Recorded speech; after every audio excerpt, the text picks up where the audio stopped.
وَلْتَكُن مِّنكُمْ أُمَّةٌ يَدْعُونَ إِلَى الْخَيْرِ وَيَأْمُرُونَ بِالْمَعْرُوفِ وَيَنْهَوْنَ عَنِ الْمُنكَرِ وَأُولَئِكَ هُمُ الْمُفْلِحُونَ. إن الحمد لله نحمده ونستعينه ونستغفره ونعوذ بالله من شرور أنفسنا وسيئات أعمالنا من يهده الله فلا مضل له ومن يضلل فلا هادي له وأشهد أن لا إله إلا الله وحده لا شريك له وأشهد أن محمدًا عبده ورسوله. يا أيها الذين آمنوا اتقوا الله حق تقاته ولا تموتن إلا وأنتم مسلمون.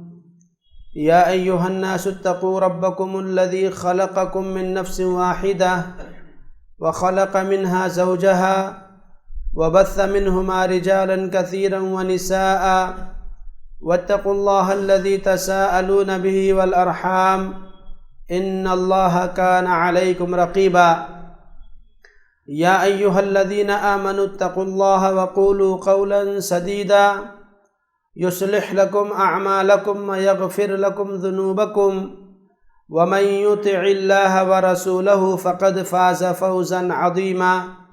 أما بعد فإن خير الحديث كتاب الله وخير الهدي هدي محمد صلى الله عليه وسلم وشر الأمور محدثاتها وكل محدثة بدعة وكل بدعة ضلالة وكل ضلالة في النار.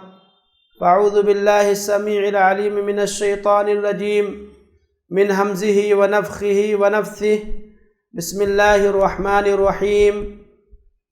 وَلَقَدْ خَلَقْنَا الْإِنسَانَ وَنَعْلَمُ مَا تُوَسْوِسُ بِهِ نَفْسُهُ وَنَحْنُ أَقْرَبُ إِلَيْهِ مِنْ حَبْلِ الْوَرِيدِ إِذْ يَتَلَقَّى الْمُتَلَقِّيَانِ عَنِ الْيَمِينِ وَعَنِ الشِّمَالِ قَعِيدٌ مَا يَلْفِظُ مِنْ قَوْلٍ إِلَّا لَدَيْهِ رَقِيبٌ عَتِيدٌ. وَجَاءَتْ سَكْرَةُ الْمَوْتِ بِالْحَقِّ ذَلِكَ مَا كُنْتَ مِنْهُ تَحِيدُ وَنُفِخَ فِي الصُّورِ ذَلِكَ يَوْمُ الْوَعِيدِ وَجَاءَتْ كُلُّ نَفْسٍ مَعَهَا سَائِقٌ وَشَهِيدٌ. لَقَدْ كُنْتَ فِي غَفْلَةٍ مِّنْ هَذَا فَكَشَفْنَا عَنْكَ غِطَاءَكَ فَبَصَرُكَ الْيَوْمَ حَدِيدٌ. وقال الله تعالى في موضع آخر والذين يقولون ربنا هب لنا من أزواجنا وذرياتنا قرة أعين واجعلنا للمتقين إماما. وقال النبي صلى الله عليه وسلم كل غلام مرتهن بعقيقته تذبح عنه يوم السابع ويحلق رأسه ويسمى. رواہ ابن ماجہ والصحاح الالبانی. محترم حضرات، خواتین اور بچوں، ہر قسم کی حمد و ثنا، بڑائی اور بزرگی، عظمت و کبریائی اللہ رب العالمین کے لیے لائق و سزاوار ہے، جس کی انگنت لاشمار اور لامتناہی نعمتوں سے ہم دن و رات مستفید ہو رہے ہیں. سبحان اللہ و بحمدہ سبحان اللہ العظیم. بعدہ درود و سلام نازل ہو اللہ کے تمام انبیاء کرام پر، خصوصاً آخری نبی جناب محمد صلی اللہ علیہ وسلم پر. اللہم صلی علی محمد وبارک وسلم.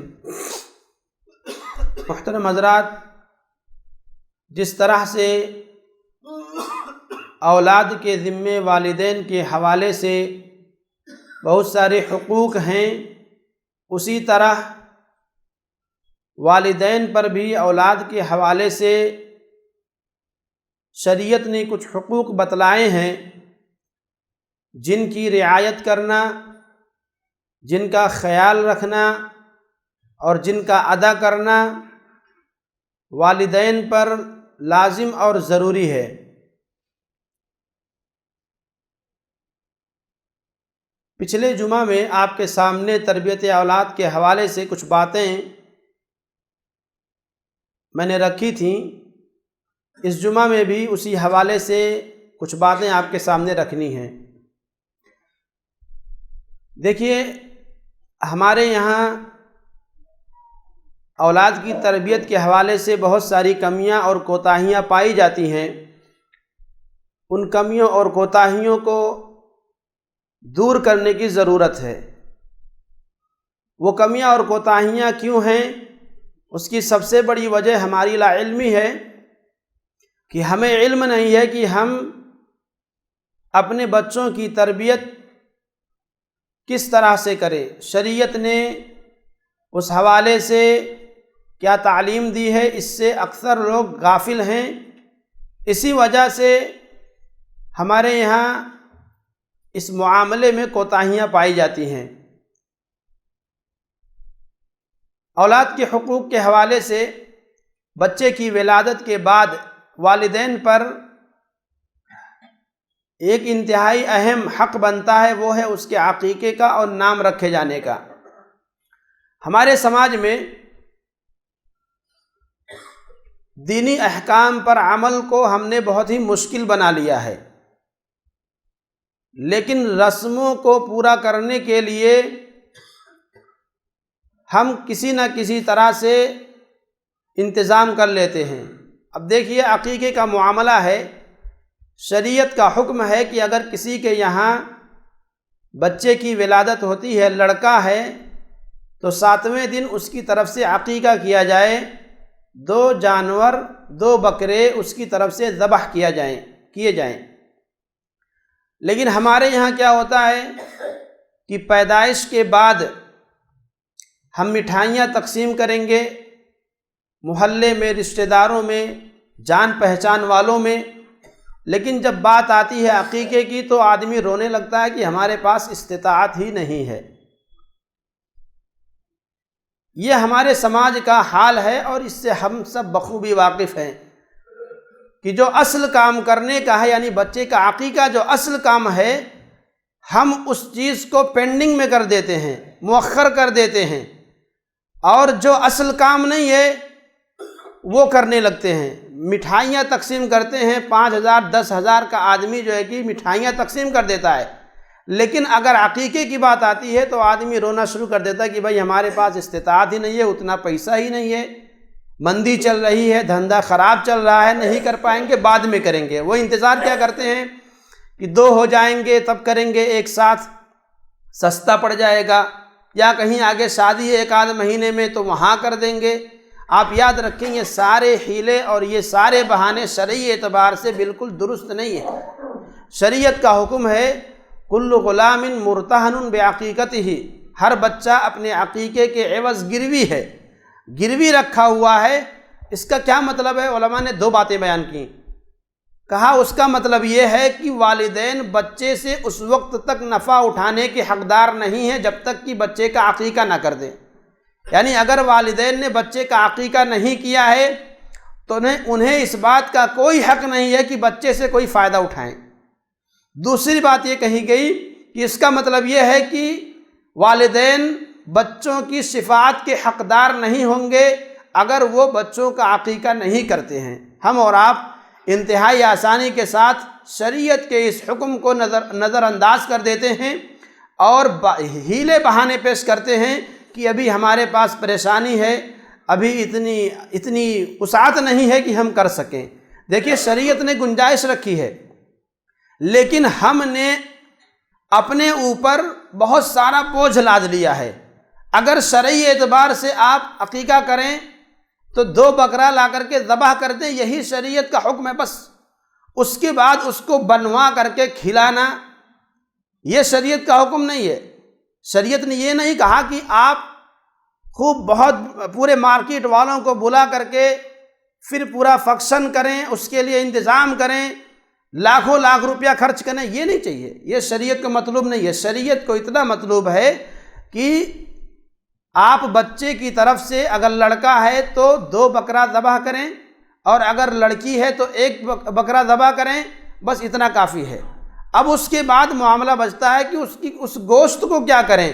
وہ گوشت آپ خود کھائیں، اپنے رشتہ داروں کو کھلائیں، اپنے پڑوسیوں کو کھلائیں، اور آپ کے معاشرے میں جو غریب لوگ ہیں انہیں کھلائیں۔ آپ بانٹ دیں یا آپ اس کو کھانا بنا کر کے کھلائیں یا جو بھی کریں، یہ آپ کے اوپر ہے، لیکن شریعت نے جو حکم دیا ہے وہ صرف اتنا ہے کہ 2 بکرے ذبح کیے جائیں، بس ہو گیا، ختم معاملہ۔ اس کا گوشت آپ بنوا کر کے کھلانا ہے، استطاعت ہے، نہیں استطاعت ہے تو آپ بانٹ دیجئے۔ اس سے بھی کم استطاعت ہے تو کہیں غریب مسکین مدرسہ چل رہا ہے، اسکول چل رہے ہیں جہاں بچے رہ کر کے پڑھتے ہیں، آپ وہاں دے دیجئے۔ لیکن بہرحال شریعت کے اس حکم پر عمل کرنے کی کوشش کریں، یہ انتہائی لازمی اور ضروری ہے۔ ہمارے یہاں ہمارے سماج میں اس حوالے سے بہت زیادہ غفلت اور لاپرواہی پائی جاتی ہے، لہذا اس حوالے سے والدین کو اس روش کو بدلنے کی ضرورت ہے۔ اسی طرح سے بچے کی ولادت کے حوالے سے ہمارے یہاں سماج میں بہت ساری خرافات ہیں، ان خرافات کی شریعت کے اندر کوئی گنجائش نہیں ہے۔ صرف کیا کرنا ہے، 7ویں دن بچے کی طرف سے عقیقہ کرنا ہے۔ دوسرا کام یہ ہے کہ اس کے سر پہ جو بال ہیں اسے اتار لیے جائیں، چھل لیے جائیں، اور اس بال کو وزن کیا جائے، جتنا اس کا وزن بنتا ہے اتنے مقدار میں چاندی یا چاندی کے برابر روپیہ آپ خرچ کریں، غریب مسکین کو دے دیں۔ تیسرا کام یہ ہے کہ بچے کا نام رکھیں۔ نام رکھنے کے حوالے سے بھی ہمارے سماج میں بہت ساری خرابیاں پائی جاتی ہیں۔ دیکھیے، اس حوالے سے ہم اپنا ذہن اور مائنڈ سیٹ کریں، اپنے دماغ کو درست کریں۔ ہم لوگ بارہا ہمارا تجربہ ہوتا ہے، بچے ذرا بڑے ہوئے، 8-10 سال کے ہوئے، 12 سال کے ہوئے، پڑھ رہے ہیں تو وہ پوچھتے ہیں کہ مولانا صاحب ہمارے نام کا معنی کیا ہوتا ہے؟ ہمارے نام کی کوئی شخصیت پہلے کوئی گزری ہے کیا؟ کوئی ایسی معروف و مشہور کہ جس کی سیرت کا ہم مطالعہ کریں، جس کو پڑھیں، وہاں سے ہمیں یعنی کچھ کرنے کا جذبہ ملے، کچھ ترغیب ملے۔ ہمارے یہاں کیا ہے، سب سے پہلے تو ہم یہ دیکھتے ہیں کہ ایسا نام تلاش کیا جائے کہ اس نام کا کوئی آدمی کبھی رہا ہی نہ ہو۔ اب آپ بتلائیے، ایسا نام آپ تلاش کرتے ہیں سب سے پہلے کہ جس نام کا کوئی شخص ہی نہ ہو۔ اس بچے کو کہاں سے کوئی سیرت ملے گی کہ ہمیں کیسے چلنا ہے، کس کے نام پر؟ ایک تو یہ۔ دوسری چیز، والدین غلطی کیا کرتے ہیں کہ ناموں کے انتخاب کے معاملے میں جو شریعت نے اصول اور پیمانہ دیا ہے اس اصول کو نہیں لیتے ہیں۔ اللہ کے نبی نے کیا بیان فرمایا؟ تسموا باسماء الانبیاء، انبیاء کرام کے نام پر نام رکھو۔ ہم لوگ انبیاء کے نام پر نام رکھنا پسند نہیں کرتے ہیں۔ ہمارے سماج میں جو فلمی دنیا میں ایکٹر ہیں یا ایکٹرائیں ہیں یا اس طرح کی یعنی جو سماج کے اندر یا ٹیلی ویژن کے اوپر جو نام چلتے ہیں، یا عیسائی نام ہیں، کرسچن نام ہیں، یا نیا نام آپ کو کوئی آ گیا، آپ نے نیٹ پر تلاش کیا، بالکل نیا ہے، اس کا میننگ پتہ نہیں کیا ہے، کس زبان کا ہے، کوئی پتہ نہیں، بس نام کسی کا اس سے ملتا جلتا نہیں ہے، پسند آ گیا نام رکھ دو۔ یہ کوئی طریقہ نہیں ہے۔ ہم اور آپ یقیناً یہ عمل کرتے ہیں تو اس کی وجہ، سب سے بڑی وجہ یہ ہے کہ ہمیں معلوم نہیں ہے۔ شریعت نے اس سلسلے میں واضح ہدایات دی ہیں، رہنمائیاں کی ہیں۔ اب دیکھیے نا، اللہ کے نبی نے کیا کہا کہ اپنے بچوں کے نام انبیاء کرام کے ناموں پر رکھو، یہ شریعت کی تعلیم ہے۔ اللہ کے نبی نے یہ بھی بیان فرمایا کہ ناموں میں سب سے بہتر نام عبداللہ، عبد الرحمن ہے۔ تو ان ناموں کو تو ہم دیکھتے ہی نہیں ہیں۔ ہمیں کون سا نام چاہیے؟ جس نام کا کوئی شخص کبھی پیدا ہی نہ ہوا ہو۔ اب بتلائیے، جب بچے بڑے ہو کر کے یہ پوچھتے ہیں کہ ہمارے نام کا کوئی شخص ماضی میں گزرا ہے کیا کہ جس کو ہم پڑھیں، جس کے کردار، کیریکٹر کو، اس کی زندگی کو پڑھ سکیں، معلوم ہو سکے کہ ہاں ہمارے نام کا کوئی آدمی تھا، اتنا مہان تھا، اتنا بڑا تھا، اتنا عظیم تھا، کہاں سے بچے کیا لیں گے؟ آپ کا بچہ تو کسی نام یعنی اس کے نام کا کوئی ہے ہی نہیں۔ تو یہ غلط سوچ ہے۔ ضرورت ہے کہ والدین اس حوالے سے اسلامی تعلیمات پر عمل کرنے کی کوشش کریں، انبیاء کرام کا نام رکھیں، جن ناموں کے ساتھ اللہ رب العالمین کا نام آتا ہے ان ناموں کو اختیار کریں، صحابہ کا نام رکھیں، اسلاف میں جو بڑی بڑی ہستیاں گزری ہیں جن کا نام ہم تقریروں میں، خطبات میں، کتابوں میں پڑھتے ہیں، سنتے ہیں، ان ناموں کو اختیار کریں۔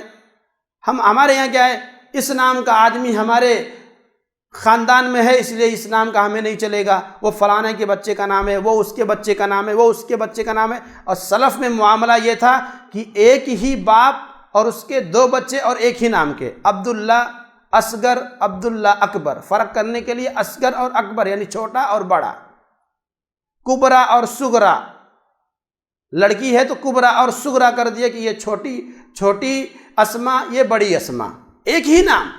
واللہ آپ اس طرح کے کئی ایک مثالیں آپ کو ملیں گی، بلکہ یہاں تک باپ کا نام محمد، بچے کا نام احمد، اس کے بعد دادا پر جائیں گے پھر وہی نام، پر دادا پہ جائیں گے پھر وہی نام۔ اس طرح کے کئی ایک مصنفین، کئی ایک کتاب لکھنے والے، کئی ایک علماء کے نام آپ کو ملیں گے، محمد بن احمد بن محمد بن احمد، یعنی وہی نام بار بار ریپیٹ ہو رہا ہے۔ یہاں کوئی حرج نہیں، نام آسان ہے۔ نام کے معاملے میں ہمارا سماج اس وقت بہت ہی زیادہ کنفیوژن کا شکار ہے۔ وہ جیسے ہی کسی کی یہاں ولادت ہوئی، گوگل انہوں نے کھولا، اس کے اوپر نام سرچ کرنا شروع کر دیا۔ اب اس کے اندر لکی نمبر کیا ہے، لکی ڈے کیا ہے، لکی کلر کیا ہے، یہ کیا ہے، یہ ہر ایک چیز آپ یاد رکھیں، یہ ساری کی ساری چیزیں خرافات ہیں، بلکہ بعض چیزیں اس میں سے شرک کے زمرے میں آ جاتی ہیں۔ لکی نمبر، لکی ڈے اور اس طرح کی جو باتیں ہیں، یہ ساری چیزیں شرک کے زمرے میں آتی ہیں، لہذا ان چیزوں سے اجتناب کریں۔ شریعت نے ہمیں جو اصول دیا ہے اس پر عمل کریں۔ ہم جو نام رکھتے ہیں نا، تو اس نام کا بھی بچوں کے اوپر اثر ہوتا ہے۔ اب آپ دیکھیے اللہ کے نبی کی خدمت میں ایک صاحب آئے، ان کا نام تھا حزن۔ حزن کے معنی ہوتے ہیں سخت، کڑک آدمی، کڑک مزاج کا۔ اللہ کے نبی نے کہا کہ تمہارا نام ہم سہل رکھ دیتے ہیں، سہل معنی آسان، نرم۔ تو کہا نہیں، ہمارے ابا نے جو نام رکھا تھا ہم وہی نام رکھے رہیں گے۔ تو ان کے جو پوتے ہیں، حزن کے پوتے سعید بن المسیب بن حزن، وہ کہتے ہیں کہ ہمارے دادا نے انکار کیا تھا، اسی وجہ سے ہمارے خاندان میں سختی برابر ہمیشہ چھائی رہی، سختی ہی کا ماحول رہا ہمارے گھر کے اندر، لوگوں کے مزاج سخت ہوا کرتے تھے۔ تو ناموں کے اثرات ہوتے ہیں۔ اللہ کے نبی، آپ بارہا آپ کو احادیث ملیں گی کہ اللہ کے نبی کے پاس کسی کے نام کا ذکر ہوا، اگر وہ نام صحیح نہیں ہوتا تھا اللہ کے نبی کو ناپسند ہوتا۔ مرہ معنی ہوتا ہے کڑوا، مرہ کے میننگ ہوتے ہیں کڑوا، حرب کے معنی ہوتے ہیں جنگ۔ اللہ کے نبی کے پاس اس طرح کے نام آتے، اللہ کے نبی ناگواری محسوس کرتے، یعنی آپ کے چہرے کا رنگ بدل جاتا اور آپ اس نام کو چینج کر دیتے تھے کہ نہیں اس کا نام یہ رکھ دیا جائے۔ تو اس طرح کی بہت ساری مثالیں اللہ کے نبی کی سیرت سے ہمیں ملتی ہیں کہ ناموں کے حوالے سے ہمیں خصوصی طور پر دھیان رکھنا چاہیے۔ اس کی ایک وجہ یہ بھی بیان کرتے ہیں کہ ناموں سے فال لینا درست ہے۔ ایک چیز ہے بدشگونی لینا اور دوسری چیز ہے نیک فال لینا۔ اللہ کے نبی صلی اللہ علیہ وسلم جس صلح حدیبیہ کے موقع پر جب مشرکین کی طرف سے سہیل بن عمرو نامی قاصد آیا تو اللہ کے نبی نے نام پوچھا، جب نام پتہ چلا تو کہا کہ اب معاملہ آسان ہو جائے۔ سہیل معنی آسان ہوتا ہے، تو اللہ کے نبی نے کہا کہ اب معاملہ آسان ہو جائے گا۔ تو ناموں سے اللہ کے نبی نے نیک فال لیا ہے، اسی لیے اللہ کے نبی نے اور ہماری شریعت نے رہنمائی کی ہے کہ بچوں کا اچھا نام رکھا جائے، تاکہ اچھا نام جب آدمی کے کان میں سنائی پڑے تو اس سے نیک فال لے۔ ہاں اب ہمارا کام آسان ہو جائے گا یا اچھا ہوگا، اس طرح کی چیزیں۔ تو ہمیں چاہیے بحیثیت والدین کے کہ ہمارے یہاں بچے کی ولادت ہو رہی ہے، نام رکھنے کے حوالے میں شریعت کے اصولوں کی پابندی کریں، اچھا نام رکھیں، انبیاء کرام کے نام پر نام رکھیں، اللہ کے اسماء الحسنی میں سے نام رکھیں، اسی طرح سے صحابہ ہیں، صحابیات ہیں، ان ناموں کو اختیار کریں۔ اور ادھر ادھر کے نام تلاش کرتے ہیں، پھر بعد میں جب بچے بڑے ہوتے ہیں تو ان کے ساتھ جو ہے کہ ایک طرح سے یہ حق تلفی ہے۔ حضرت عمر بن الخطاب رضی اللہ عنہ کی خدمت میں ایک آدمی حاضر ہوا اپنے بچے کی شکایت لے کر کے کہ یہ بچہ جو ہے کہ ہمارا حق ادا نہیں کرتا ہے، ہماری نافرمانی کرتا ہے۔ تو حضرت عمر بن الخطاب رضی اللہ عنہ نے پوچھا بیٹا تمہارا نام کیا ہے؟ بلکہ اس نے خود کہا کہ میرا نام میرے باپ نے بجو، جو ہمارے یہاں جو ایک کیڑا ہوتا ہے جو گندگی کھاتا ہے، وہ اس نام کا جو عربی ورڈ ہے، کہا کہ میرا نام میرے باپ نے یہ رکھا ہوا ہے، برگوسن، برگوس عربی میں لفظ آتا ہے کہ میرے باپ نے میرا نام برگوس رکھا ہوا ہے۔ میری ماں جو ہے وہ ایک فارسیہ عورت ہے، یعنی غیر مسلم عورت ہے، اس سے شادی کیا ہوا ہے۔ تو حضرت عمر بن الخطاب نے کہا کہ تم آئے تھے اپنے بچے کی شکایت کرنے کے لیے، لیکن یہاں معاملہ تو الٹا ہے کہ تم خود اپنے بچے کے حق کی ادائیگی میں کوتاہی کر رہے ہو۔ تم خود غلط ہو تو پھر تمہارے پیچھے تمہارا بچہ بھی غلط ہوگا۔ لہذا ضروری ہے کہ ہم لوگ شریعت کے احکامات کی پابندی کریں، ناموں کے حوالے سے اور اسی طرح سے عقیقے کے حوالے سے۔ آگے بات بڑھاتے ہیں تربیت کے حوالے سے۔ بچوں کی تربیت کریں۔ ہمارے بچے جیسے جیسے بڑے ہو رہے ہیں ان کا اٹھنا بیٹھنا کن کے ساتھ ہے، وہ کن لوگوں کے ساتھ اٹھتے بیٹھتے ہیں، اس چیز کا بھی دھیان رکھنا ضروری ہے۔ برے بچوں کے ساتھ اگر ہمارے بچے اٹھ بیٹھ رہے ہیں تو ہمارے بچے برے بنیں گے، اگر اچھے بچوں کے ساتھ اٹھنا بیٹھنا ہے تو بچے اچھے بنیں گے۔ یہیں پر ایک بات اور، عمر کا جو تفاوت ہے، عمر کا جو فرق ہے، اس کو بھی ہم خیال رکھیں۔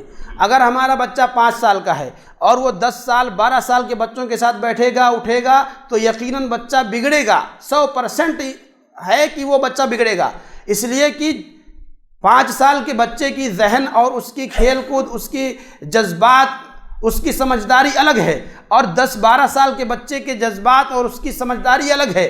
وہ بڑا ہو چکا ہے، اسے کچھ باتیں معلوم ہو چکی ہیں، تو ظاہر سی بات ہے اپنوں کے بیچ میں اس طرح کی غلط حرکتیں کرے گا یا اس طرح کی باتیں کرے گا۔ 5 سال کا بچہ بھی وہی سیکھے گا، اور آج وہی نتیجہ ہے کہ ہمارے بچے ہو کر کے بالغ ہو رہے ہیں۔ کیونکہ وہ بڑوں کی مجلسیں پا رہے ہیں۔ کیسے؟ موبائل کے ذریعے سے، ٹی وی کے ذریعے سے۔ یہ جو ہم سیٹلائٹ یا اس طرح کا جو یہ پورا بھرمار آج پوری دنیا کے اندر آیا ہوا ہے، آپ یاد رکھیں یہ ہمارے بچوں کو بالغ بنا رہا ہے، جوان بنا رہا ہے۔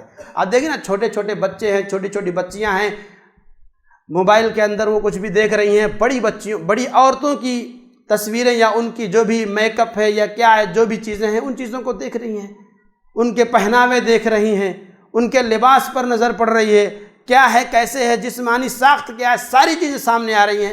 یہ ساری چیزیں آپ یاد رکھیں بچوں کی تربیت میں اثر انداز ہوتی ہیں، اس کی وجہ سے بچے بگڑتے ہیں، برباد ہوتے ہیں۔ اس حوالے سے ہمیں اپنے بچوں پر دھیان رکھنے کی ضرورت ہے۔ اپنے بچوں کو صحیح لوگوں کے ساتھ رکھیں اور غلط لوگوں سے انہیں دور رکھیں۔ اسی لیے اللہ کے نبی نے مثال بیان فرمائی دوست کی، مثل الجلیس الصالح والسوء، کہ اچھے اور برے دوست کی مثال خوشبو والے اور بھٹی جھونکنے والے کے برابر کی طرح ہے۔ تو ہمیں بھی چاہیے کہ ہم اپنے بچوں کو اچھی صحبت دیں، اچھے لوگوں کا ساتھی بنائیں، برے لوگوں سے اپنے بچوں کو بچائیں، برے بچوں کی صحبت نہ اختیار کریں۔ اس چیز پر بھی دھیان دینے کی ضرورت ہے۔ ساتھ ہی ساتھ ایک چیز اور، بچوں کی تربیت کے حوالے سے اس باب میں بہت ساری کمیاں، کوتاہیاں، غلطیاں ہم جو اپنی آنکھوں سے دیکھتے ہیں وہی آپ کے سامنے رکھ رہے ہیں۔ اب آپ دیکھیے، ہم نے یہاں پر دیکھا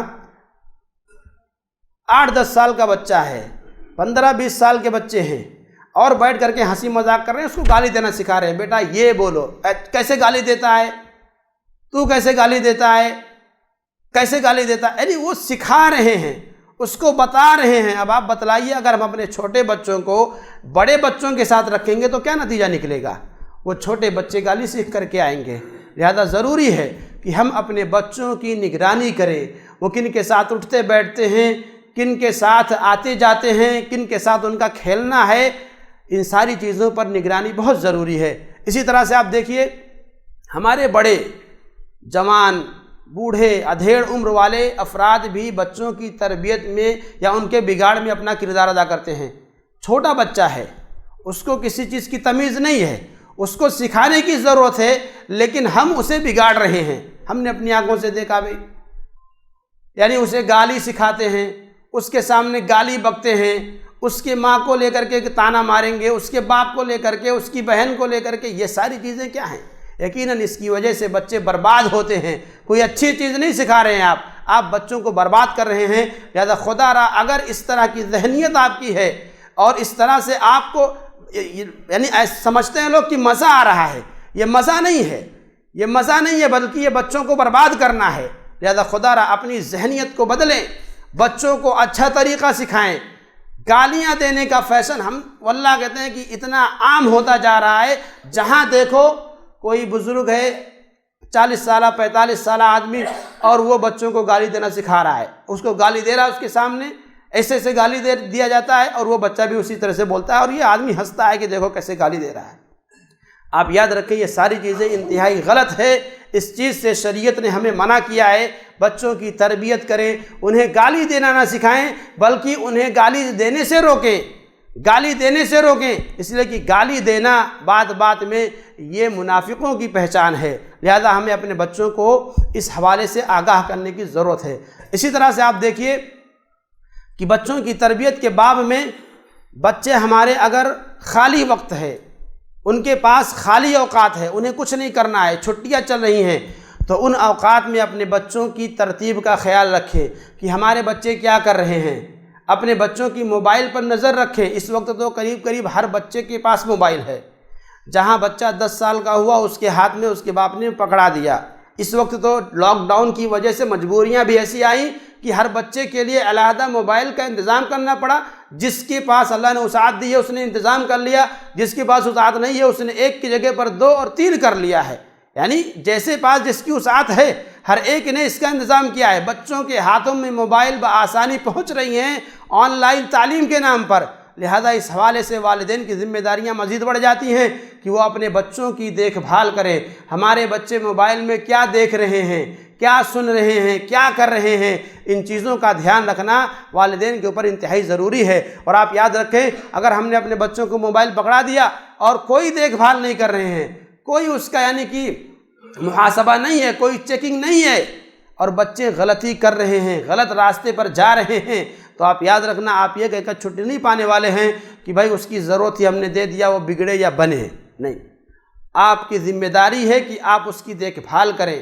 جہاں تک ممکن ہے آپ دیکھیں، بطور خاص والدہ کی ذمہ داری مزید بڑھ جاتی ہے۔ ایسے حالات میں والدہ کی ذمہ داری مزید بڑھ جاتی ہے، عورتوں کی ذمہ داری اور زیادہ بڑھ جاتی ہے، لہذا عورتیں بھی اپنے بچوں کے اوپر خصوصی طور پر دھیان رکھیں کہ ہمارے بچے جب اس کے باپ گھر میں موجود نہیں ہے، باپ کمانے کے لیے باہر گیا ہوا ہے، گھر میں بچہ ہے، آپ کی بچی ہے، آپ ہیں، اور بچیاں موبائل لے کر کے لگے ہوئے ہیں، تو آپ کی ذمہ داری ہے کہ آپ نگرانی میں رکھیں کہ کیا دیکھا جا رہا ہے، کیا پڑھا جا رہا ہے۔ اور یاد رکھیں، یہ جو موبائل کا فتنہ چلا ہے یا ٹی وی، انٹرنیٹ، یہ بہت ہی خطرناک فتنہ ہے۔ آج ہر ایک چیز اوپن ہو چکی ہے، کچھ بھی ڈھکی چھپی نہیں رہ گئی ہے۔ اس لیے ضرورت ہے، انتہائی لازمی اور ضروری ہے کہ ہم اپنے بچوں کی نگہداشت کریں، ان کی حفاظت کریں، انہیں دیکھیں۔ واللہ اتنی خطرناک بیماری ہے، یہ اتنی بڑی برائی ہے کہ جس کا تذکرہ، جس کی خطرناکی کا اندازہ ہم اور آپ نہیں لگا سکتے ہیں۔ لہذا ہم اس چیز پر دھیان رکھیں۔ اسی طرح سے بچوں کو اس وقت ایک بہت بڑی سماجی برائی ہمارے سماج کے اندر بچوں کے لیے بھی اور بڑوں کے لیے بھی پھیلتی جا رہی ہے، وہ نشہ کی عادت، کہ ہمارے بچے نشہ میں مبتلا ہوتے جا رہے ہیں۔ اب آپ دیکھیے اس کے پیچھے سب سے بڑا کردار اگر میں کہوں تو والدین کا ہوتا ہے۔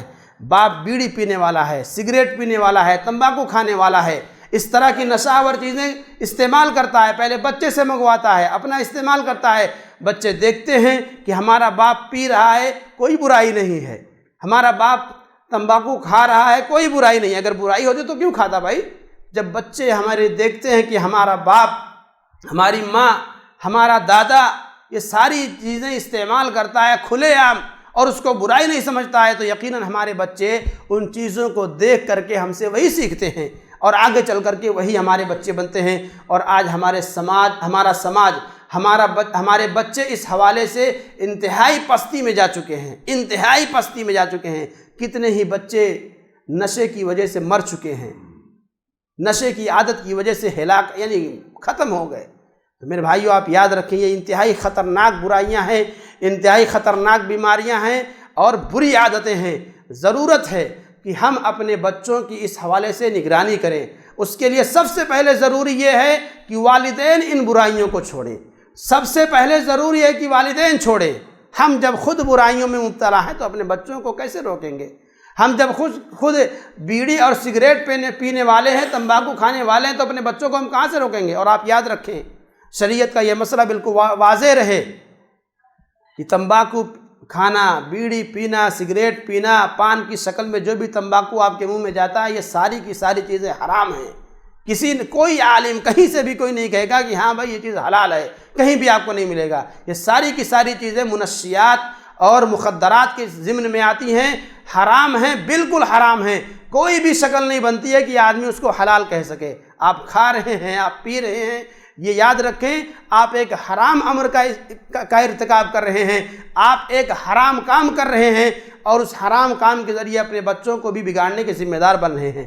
لہذا ہمیں اس حوالے سے سدھرنے کی ضرورت ہے۔ آپ دیکھیے نا، بیڑی لیجئے، سگریٹ لیجئے، تمباکو لیجئے، اس کے اندر باقاعدہ لکھا ہوا ہے کہ تمباکو کلس، ٹوبیکو کلس، تمباکو یہ قتل کرنے والا ہے، جان لیوا چیز ہے، اور ہم اور آپ بہت آسانی کے ساتھ اس زہر کو کھا رہے ہیں، پی رہے ہیں۔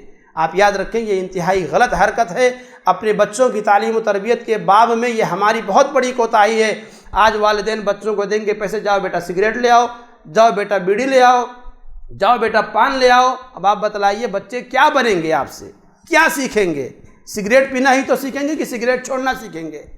لہذا میرے بھائیوں، اپنی صحت کی بھی فکر کریں، اور خدا را اپنے بچوں کے لیے بھی فکر کریں۔ ایسا نہ ہو کہ ہم بھی برباد ہو جائیں، دنیا بھی جائے اور دین بھی جائے، سب کچھ ٹوٹ جائے۔ لہذا اس حوالے سے آگاہ ہونے کی بہت ہی زیادہ ضرورت ہے۔ اسی طرح سے آپ دیکھیے بچوں کی تربیت کے باب میں، بچے گالی گلوچ کرتے ہیں، بد زبانی کرتے ہیں، بیہودہ گوئی کرتے ہیں، تو ضرورت ہے کہ ہم بچوں کو اس معاملے پر سمجھائیں۔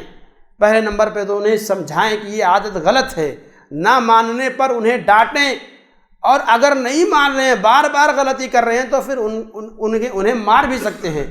انہیں مارنے کی اجازت ہے، شریعت نے اجازت دی ہے۔ آپ تادیب کے لیے، ادب سکھانے کے لیے بچوں کو مار سکتے ہیں، لیکن مار ایسی ہو کہ جس چہرے پر نہیں مارنا ہے، مار ایسی نہ ہو کہ جس کی وجہ سے ہاتھ پیر ٹوٹ جائیں یا جسم کا کوئی حصہ خراب ہو جائے، ایسی مار نہیں ہونی چاہیے۔ ادب کے لیے، سکھانے کے لیے، سمجھانے کے لیے ماریں۔ اور ایک بات اور مار میں یاد رکھیں کہ غصے کے وقت نہ ماریں۔ غصے کے وقت اگر آپ بچوں کو ماریں گے تو یقیناً غصے میں تیز لگے گا، بلکہ جب غصہ آپ کا شانت ہو جائے تب آپ ماریں، کوئی اور بہانہ لے کر کے، لیکن اس طرح سے ماریں کہ آواز اس میں زیادہ ہو، تیز آواز ہو، بچے ڈر جائیں۔ اس طرح کی کوشش کریں۔ سمجھانے کی ضرورت ہے، بچوں کو سمجھانے کی ضرورت ہے۔ اس حوالے سے ہم لوگ بہت ہی زیادہ لاپرواہ ہیں واللہ، بطور خاص مسلم بچے یا مسلم والدین بچوں کی تربیت کے حوالے سے انتہائی لاپرواہ ہیں۔ ہم نے اپنی آنکھوں سے ایک غیر مسلم عورت کو دیکھا، واللہ بچی بمشکل 3 سے 4 سال کی رہی ہوگی، اس بچی کے منہ سے گالی نکلا، یعنی وہ عورت اپنی بچی کو اسکول چھوڑنے کے لیے لے جا رہی تھی۔ میں اپنی آنکھوں سے دیکھا ہوا واقعہ بیان کر رہا ہوں۔ وہ عورت اپنی بچی کو، غیر مسلم عورت ہے، اپنی بچی کو اسکول چھوڑنے کے لیے لے جا رہی ہے۔ کیا معاملہ ہوا؟ اس بچی کے زبان پر گالی آ گئی، وہیں پر اس کی والدہ نے اس کی پٹائی شروع کر دی۔ اور ہم ہوتے ہیں مسلم والدین کو ہم نے دیکھا، وہ تو ماشاءاللہ خوشیاں لگانا شروع کر دیتے ہیں کہ ہاں ہمارا بیٹا گالی بھی دے لیتا ہے، جیت جاتا ہے، لڑکے آیا ہے، ہمارا بچہ باہر لڑکے آیا، جھگڑا کر کے آیا، گالی گلوچ کر کے آیا، تو ہم خوش ہوتے ہیں کہ بھائی ہمارا بچہ جھگڑا کر کے آیا، جیت کے آیا ہے، ہارا نہیں ہے۔ آپ یاد رکھیں یہ بہادری نہیں ہے، یہ بہادری نہیں ہے، بلکہ آپ اپنے بچوں کو برباد کر رہے ہیں۔ آگے چل کر یہی بچے مجرم بنیں گے، آگے چل کر یہی بچے چور اور لڑنے والے بنیں گے، ہمیشہ لڑائی جھگڑا، ہمیشہ ہر معاملے میں۔ لہذا آج سے ہی اپنے بچوں پر اس حوالے سے نگرانی رکھیں۔ لڑائی جھگڑا اگر باہر سے کر کے آ رہے ہیں تو غلطی ہے نہیں ہے، اس سے پہلے انہیں سزا دیں، انہیں اس کے اوپر تاکید کریں، انہیں سمجھائیں، ڈانٹیں، سختی برتیں۔ واللہ یاد رکھیں اگر ہم اس حوالے سے کوتاہی میں مبتلا ہیں تو یقیناً ہم اپنے بچوں کی تربیت میں کوتاہی کر رہے ہیں۔ اس حوالے سے ہمیں سدھرنے کی ضرورت ہے۔ اسی طرح سے دین کے حوالے سے ہم اپنے بچوں کو دین سکھائیں، اپنے بچوں کی دینی تعلیم و تربیت کا اہتمام اور انتظام کریں، بطور خاص ان کی تعلیم کا انتظام کریں۔ اللہ کے نبی نے بیان فرمایا کہ جب بچہ بولنے کے لائق ہو جائے تو اس کو لا الہ الا اللہ سکھاؤ۔ ہم اور آپ کیا سکھاتے ہیں؟ لا الہ الا اللہ تو شاید ہی کہ کوئی ہوگا، کوئی والد ہو سکتا ہے کہ کچھ والدین ہوں جو بچوں کو سکھاتے ہو، ورنہ ہماری توجہ اس چیز کی طرف نہیں ہوتی ہے۔ لہذا ہمیں چاہیے کہ اگر ہمارا بچہ بولنے کی عمر کو ہو رہا ہے تو ہم اسے لا الہ الا اللہ سکھائیں، کلمہ یاد کرائیں۔ بچہ اور بڑا ہو گیا، اس کا ذہن اور شعور کچھ ہو رہا ہے تو لا الہ الا اللہ کا معنی اور مطلب سمجھائیں اور ان چیزوں کی تعلیم دیں۔ اسلام کیا ہے، ایمان کیا ہے، ارکان ایمان کیا ہیں، ارکان اسلام کیا ہیں، اللہ کون ہے، اللہ کے بارے میں کچھ پہچان کروائیں۔ دین کیا ہے، ہمارا دھرم کیا ہے، ہم کس دین کے ماننے والے ہیں، اس دین کی خصوصیات کیا ہیں۔ اسی طرح سے ہمارے رسول کون ہیں، ہمیں مرنے کے بعد زندہ ہونا ہے، یہ ساری چیزیں ہمیں اپنے بچوں کو سکھانے کی ضرورت ہے۔ ورنہ آپ یاد رکھیں عقیدے پر، ہمارے بچوں کے عقیدوں پر یلغار ہو رہا ہے، حملے ہو رہے ہیں۔ اور ہمیں پتہ نہیں ہے یہ جو ہمارے بچے موبائل دیکھ رہے ہیں نا، اس موبائل کے ذریعے ہمارے بچوں کے ذہنوں میں کفریہ عقائد بھرے جا رہے ہیں۔ اب آپ سوچئے نا، مر گیا آدمی اور پھر سے زندہ ہو کر کے آ گیا، کارٹون ہو یا اس طرح کی چیزیں ہوں یا سیریل ہو، ان ساری چیزوں کے اندر یہ ساری چیزیں دکھائی جا رہی ہیں، یعنی اور اسی طرح سے یعنی اہم پاور کی ایسی شکتیاں، ایسی طاقتیں دکھائی جا رہی ہیں ان ویڈیوز کے ذریعے سے، کہ جس سے بچوں کو ذہن میں ایک طرح سے بھرا جا رہا ہے کہ ہاں ایسا ممکن ہے۔ جو چیزیں کائنات کے اندر ممکن ہی نہیں ہے، وہ سارے عقائد ہمارے بچوں کے ذہنوں میں ڈالے جا رہے ہیں۔ لہٰذا میرے بھائیوں، ہمیں ہوشیار ہونے کی ضرورت ہے۔ اور آپ دیکھیے نا، ہمارے یہاں اسی غلط تربیت کا نتیجہ ہے کہ بچے بڑے ہوتے ہیں اور والدین کے ہاتھوں سے نکل جاتے ہیں۔ کوئی وہاں اب آپ دیکھیے، شادی بیاہ کے حوالے سے بھی شریعت نے رہنمائی کی ہے والدین کی کہ اپنے بچوں کی تربیت کریں۔ اللہ کے نبی نے بطور خاص بچیوں کی تربیت کے حوالے سے نوید سنائی ہے کہ اگر اللہ تعالیٰ نے کسی کو 3 لڑکیاں دیں اور اس نے ان تینوں کی پرورش کی، اچھا ادب سکھلایا، ان کا اچھی جگہ پر نکاح اور شادی کروا دیا، تو یہ بچیاں اس کے لیے نار جہنم سے بچانے کا سبب ہوں گی۔ صحابہ نے پوچھا 2 کہاں؟ ہاں 2 بھی کہا، 1 کہاں؟ 1 بھی۔ لیکن آج کیا ہے؟ ہماری بچیاں فرار ہو رہی ہیں، غیر مسلموں کے ساتھ شادی کر کے بھاگ رہی ہیں، ہمارے بچے غیر مسلم بچیوں کے ساتھ بھاگ رہے ہیں۔ ہم نہیں چاہتے ہیں جہاں شادی کرنا، ہمارے بچے اور ہماری بچیاں ان جگہوں پر جا رہی ہیں۔ کیا وجہ ہے؟ نافرمانی کی وجہ کیا؟ یہ کیوں ہے؟ کیوں آخر بچے ہمارے اس طرح سے ہمارے ہاتھوں سے نکلے ہوئے ہیں؟ وجہ یہی ہے کہ ہم نے بچپن سے ان کی تربیت پر توجہ نہیں دی ہے، ہم نے انہیں نہیں سکھلایا ہے، انہیں دین دھرم کچھ نہیں بتلایا ہے، وہ کچھ نہیں جانتے ہیں، انہیں نہیں پتہ ہے کہ والدین کی رضامندی کیوں ضروری ہے، کیوں ضروری ہے۔ آپ یاد رکھیں، خواتین بطور خاص بچیاں اس بات کو اپنے ذہن میں بٹھا لیں کہ اگر وہ والدین کی اجازت کے بغیر نکاح کرتی ہیں کہیں بھی، تو آپ یاد رکھیں کہ آپ کا وہ نکاح شرعی اعتبار سے درست نہیں ہوگا۔ آپ کورٹ میرج کرائیں یا کہیں سے بھی جا کر کے کروائیں، اگر آپ کے والدین اس میں راضی نہیں ہیں اور آپ اپنے کسی دوست کے ساتھ بھاگ کر کے شادی کر رہی ہیں، چاہے وہ دوست مسلم ہو یا غیر مسلم ہو، آپ کا وہ نکاح شرعی اعتبار سے قطعاً درست نہیں ہے، شرعی اعتبار سے آپ کا وہ نکاح نہیں ہے، اس نکاح کی بنیاد پر آپ دونوں کا ملنا زناکاری ہے، اور اس زناکاری کے نتیجے میں پیدا ہونے والے بچے حرامی ہیں۔ یہ شریعت کا فیصلہ ہے، آپ یاد رکھیں، وہ نکاح نہیں ہے۔ جہاں والدین کی رضامندی نہیں ہے، وہاں پر بچی کی شادی قطعاً درست نہیں ہے۔ ہاں، والدین کو شریعت نے حق دیا ہے کہ وہ اپنے اس حق کو استعمال کرے، لیکن وہیں پر شریعت نے والدین کو بھی تعلیم دی ہے کہ اگر کہیں سے کوئی اچھا رشتہ آپ کی بچی کے لیے آیا ہے تو دنیاوی مفادات، اپنے مفادات اور اپنے فائدوں کی وجہ سے اس رشتے کو قبول کرنا نہ کر دینا، اس کو نہ کرنا کہ نہیں ہم نہیں کریں گے، یا اس کے اندر اڑچن بننا، نہیں ہونے دینا، آپ یاد رکھیں شرعی اعتبار سے یہ بھی غلط ہے۔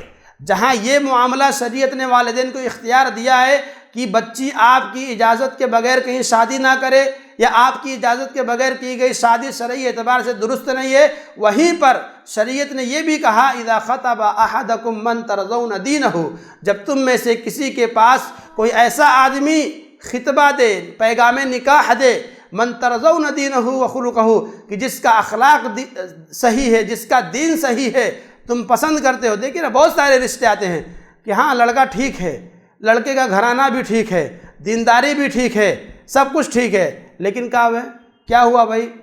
بچے کی کمائی نہیں صحیح ہے، یا بچے کے اندر یہ خرابی ہے، یا یہ ہمارے اسٹیٹس کا نہیں ہے، یا یہ چیز۔ آپ یاد رکھیں، اللہ کے نبی نے کہا اگر ایسا والدین کرتے ہیں وَإِلَّا تَفْعَلُوهُ تَكُنْ فِتْنَةٌ فِي الْأَرْضِ وَفَسَادٌ عَرِيضٌ، تو زمین کے اندر بہت بڑا فتنہ اور فساد پیدا ہوگا۔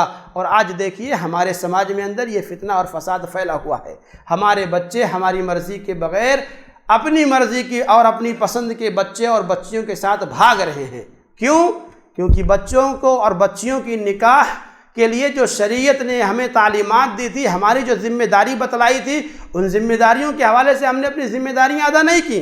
نتیجہ ہمارے سامنے ہے کہ اللہ کے نبی نے جو کہا تھا کہ اگر جو وقت پر شادیاں نہیں کرو گے، دیندار اور اخلاق والا رشتہ ٹھکرا دو گے، تو پھر فتنہ اور فساد ہوگا، اور یقیناً آج وہ چیز ہمارے سماج میں پائی جا رہی ہے۔ لہذا والدین، اگر آپ کے پاس بچے کے لیے مناسب رشتہ آ رہا ہے، گھر بار ٹھیک ہے، دین اخلاق ٹھیک ہے، تو آپ کو چاہیے کہ آپ اس رشتے کو ٹھکرانے کے بجائے اسے قبول کریں اور اسے یعنی آگے بڑھائیں، اس کو معاملے کو بگاڑیں نہ۔ یہ شرعی اعتبار سے ہم لوگ غلط کرتے ہیں اور اس غلطی کا خمیازہ ہماری اولاد بھگتتی ہے، نتیجہ ہمارے سامنے آتا ہے۔ اس لیے ہمیں اس حوالے سے بھی آگاہ ہونے کی ضرورت ہے۔ اسی طرح سے آپ دیکھیے بچوں کی تربیت، کہ ہم بچوں کو بطور خاص والدہ کا کیا حق ہے، یہ والد اپنے بچوں کو تعلیم دے، یعنی بچہ اپنی ماں سے بدسلوکی نہ کرے، اسے برا بھلا نہ کہے، یا اسے گالی گلوچ نہ دے۔ اسی طرح سے والدہ کو چاہیے کہ وہ بچوں کو سمجھائے کہ وہ اپنے والد کی عزت کرے، احترام کرے۔ ناموں کے استعمال میں، الفاظ کے استعمال میں اپنے بچوں کو ہم اسلامی تعلیمات دیں۔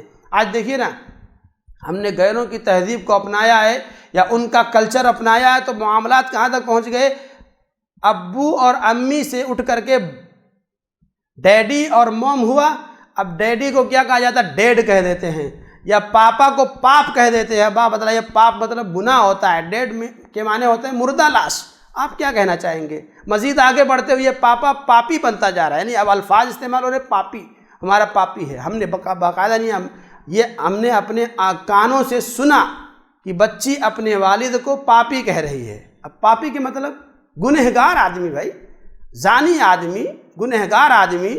اب آپ بتلائیے ہم بچوں کو اپنے کیا سکھانا ہے، کیسے بولنا ہے، کیا کہنا ہے؟ کچھ نہیں تعلیم دے رہے ہیں، بس خوش ہیں کہ جو بھی ہمارا بچہ بول رہا ہے سب بول رہا ہے۔ لہٰذا میرے بھائیوں، والدین بطور خاص واللہ ہمیں بہت ضرورت ہے کہ اپنے بچوں کی تعلیم و تربیت پر توجہ دیں، اپنے بچوں کی تربیت پر خصوصی طور پر توجہ دیں۔ اپنے بچوں کو والدین کا حق کیا ہے، ایک دوسرے کا، والدہ کا حق کیا ہے، والدہ والد کا حق کیا ہے، یہ سمجھائیں۔ رشتہ داروں کے حقوق کیا ہیں، وہ سمجھائیں۔ پاس پڑوس کے لوگوں کا کیا حق ہے، وہ سمجھائیں۔ ان چیزوں کی انتہائی ضرورت ہے۔ دیکھیے آج ہمارے یہاں سماج، ہمارا جو ہندوستانی، پاکستانی، بنگلہ دیشی معاشرہ جو ہے، یہ جوائنٹ فیملی پر منحصر ہے، یعنی جوائنٹ فیملی ہے، اور اس جوائنٹ فیملی کے اندر جہاں کچھ خوبیاں ہیں وہاں برائیاں زیادہ ہیں۔ رشتہ داریوں کی کوئی قدر نہیں بچی ہے، کوئی آدمی جانتا نہیں ہے کہ چاچا کیا ہے، چاچا کی اولاد کیا ہیں۔ واللہ یہ تو یعنی ہمارے یہاں بچپن سے دودھ کے ساتھ ہی پلایا جاتا ہے نفرت کرنا، چاچا سے نفرت کرنا، چاچی سے نفرت کرنا، ان کے بچوں سے نفرت کرنا۔ آپ دیکھ لیجئے ہمارے سماج کے اندر ہر ایک کے گھر کی کہانی ہے، بھائی نے بھائی کا حصہ ہڑپ کر کے رکھا ہوا ہے۔ یہ سب ساری چیزیں کیا ہیں؟ یہ جوائنٹ فیملی کے فوائد ہیں، یعنی نقصانات ہیں۔ یہ ان کے نقصانات ہیں جس کا آج ہم خمیازہ بھگت رہے ہیں کہ ایک رشتہ دار دوسرے رشتہ دار سے انتہائی دور اور متنفر ہے۔ ایک واقعہ ابھی جلد ہی کا دبئی کا ایک واقعہ بیان کیا ایک عالم نے، کہتے ہیں کہ میں فجر کی نماز میں گیا، امام صاحب نماز پڑھائے، نماز پڑھانے میں ان کی آواز رودھی ہوئی، یعنی رونے کی آواز لگ رہی تھی۔ نماز سلام پھیر کر کے جب آپ نے چہرہ مقتدیوں کی طرف کیا، کہتے ہیں میں نے دیکھا کہ ان کے آنکھوں میں آنسو تھے، وہ رو رہے تھے، اذکار پڑھ رہے ہیں، ساتھ میں رو بھی رہے ہیں۔ کہنے ان کے رونے کے انداز سے مجھے لگا کہ ضرور ان کا کوئی انتہائی قریبی وفات پا گیا ہوگا جبھی اس طرح سے رو رہے ہیں۔ نماز کے بعد انہوں نے حال احوال دریافت کیا تو انہیں پتہ چلا کہ ان کے چچا کا انتقال ہو گیا ہے۔ کس کا؟ چچا کا انتقال ہو گیا ہے۔ وہاں پر انہوں نے یعنی وہ لکھا کہ میں یہاں عرب سماج کا انہوں نے نقشہ کھینچا، کہا دیکھیے ہم نے عرب سماج میں دیکھا وہاں جوائنٹ فیملی کا سسٹم نہیں ہے۔ بچے کی شادی ہوئی لڑکے کی، وہ اپنی عورت کو لے جا کر کے اپنا سنبھالے، اس کی ذمہ داری ہے، باپ کی ذمہ داری نہیں ہے ابھی۔ وہ اپنا یعنی باپ ہیلپ کرے گا، بھائی مدد کرے گا، وہ ہے اپنی جگہ پر، لیکن گھر الگ ہو جانا چاہیے، گھر الگ ہو جانا چاہیے۔ ان کے رہنے کا ٹھکانہ الگ، ان کے رہنے کا ٹھکانہ الگ، فوراً وہ بدل دیتے ہیں۔ ان کے یہاں کا رواج ہے۔ ہمارے یہاں کا رواج کیا ہے؟ ایک ہی گھر کے اندر 10 بہویں آ جائیں تو بھی کوئی معاملہ نہیں ہے، چلنے دو۔ اور نتیجہ کیا نکلتا ہے؟ یہ اس کی برائی، وہ اس کی برائی، یہ اس کی برائی، اور اسی برائی کو دیکھ کر کے بچے بڑے ہوتے ہیں، اور اسی برائی کو دیکھ کر کے ہم یعنی آگے نسل در نسل یہ برائی چلتی جا رہی ہے۔ آج آپ بتلا دیجئے ہم میں سے کوئی بھی ایسا آدمی ہوگا جو یہ کہے کہ ہاں ہمارا چاچا اچھا ہے، ہمارا حق نہ مارا ہو۔ یہ بچپن سے ہمارے ذہن میں بٹھایا جا رہا ہے کہ ہاں بھائی ہمارے چاچا نے ہمارا حق مارا ہے، ہمارے اس نے حق مارا ہے، ہمارے اس نے حق مارا ہے۔ اور وہاں عرب سماج کا معاشرہ بیان کرنے کے بعد وہ عالم دین کہتے ہیں کہ میں اپنے سماج سے میں نے اپنا موازنہ کیا تو یعنی مجھے انتہائی افسوس ہوا، اور انہوں نے لکھا کہ یہ ساری چیزیں جوائنٹ فیملی کی تباہ کاریاں ہیں۔ بہرحال ہمیں ضرورت ہے کہ ہم اپنے رشتہ داروں کی قدر بچوں کو سکھائیں، رشتہ داروں کی طرف سے آنے والی تکلیفوں پر صبر کریں، اور اپنے بچوں کو رشتہ داری کی قدر سکھائیں۔ چچا، چچی، پھوپھا، خالہ، خالو، یہ ساری رشتہ داریاں ہیں، ان رشتہ داریوں کو جوڑنے کی ضرورت ہے، انہیں بنائے رکھنے کی ضرورت ہے، اور اس کے لیے ضروری ہے کہ ہم شرعی نہج پر چلیں، اپنے بچوں کی تعلیم و تربیت کریں۔ اللہ تعالیٰ سے دعا ہے کہ اللہ تبارک و تعالیٰ ہمیں کہنے سننے سے زیادہ عمل کی توفیق دے۔ آمین۔ وآخر دعوانا ان الحمد للہ رب العالمین۔